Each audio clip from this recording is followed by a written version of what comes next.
Let's consider what controls how big the interception loss is in any particular storm event.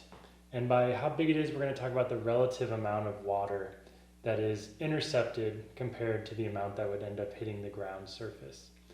And I'm going to use these up arrows to denote a positive correlation and down arrows to denote a negative correlation.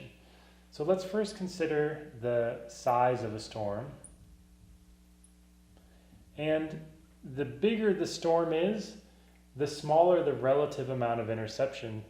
And that's because in a 100 millimeter storm, a significant fraction of that's going to end up hitting the ground, whereas in a 10 millimeter storm, a lot of that might end up just getting caught in the tree canopy, and you'll have minimal canopy drip or stem flow or through fall. If we were to consider the plant community,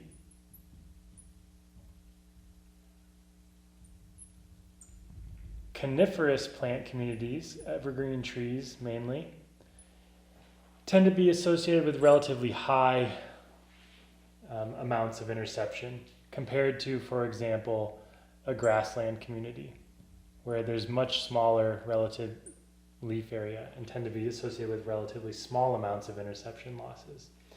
And in general, this could be described as leaf density. So the greater the leaf density, the greater the interception loss. One other thing to consider is the amount of energy available to evaporate.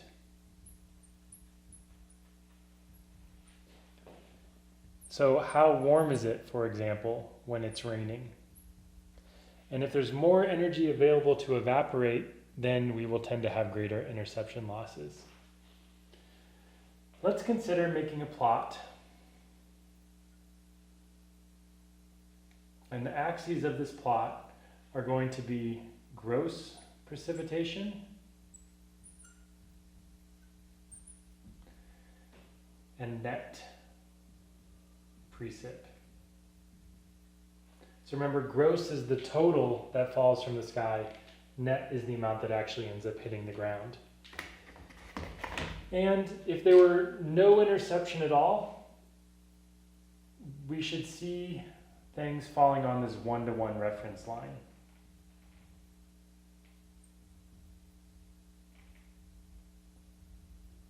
But because of interception, we would anticipate that there's going to be more gross precipitation than net precipitation because some of it's not going to end up hitting the ground. So let's think about what happens when it first starts raining here. We'll consider this period A. It's raining and we're falling well below this one-to-one line.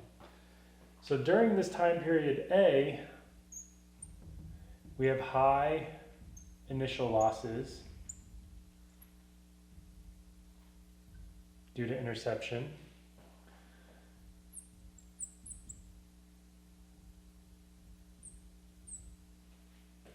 And specifically due to the canopy wetting up and storing water, due to canopy wet up and storage. But some rain still can drip through the leaves or fall through the leaves without hitting them.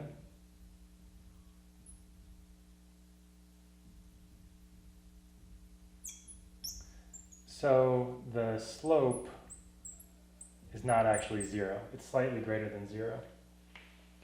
Once it's been raining for a little while and the canopy is wet, more rain on a particular leaf is just going to cause some other rain to fall off. And so we end up seeing a slightly greater slope here. It starts to go up, but note that this slope is still a little bit shallower than the one-to-one line. So we'll call this period B.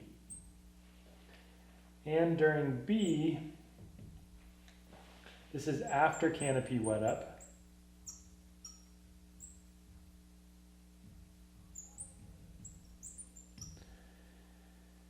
The stem flow and drips off leaves are steady.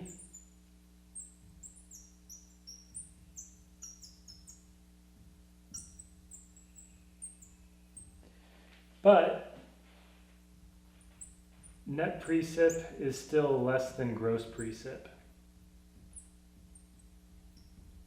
So these slopes are still not the same, and that's because even in the storm, there's still evaporation.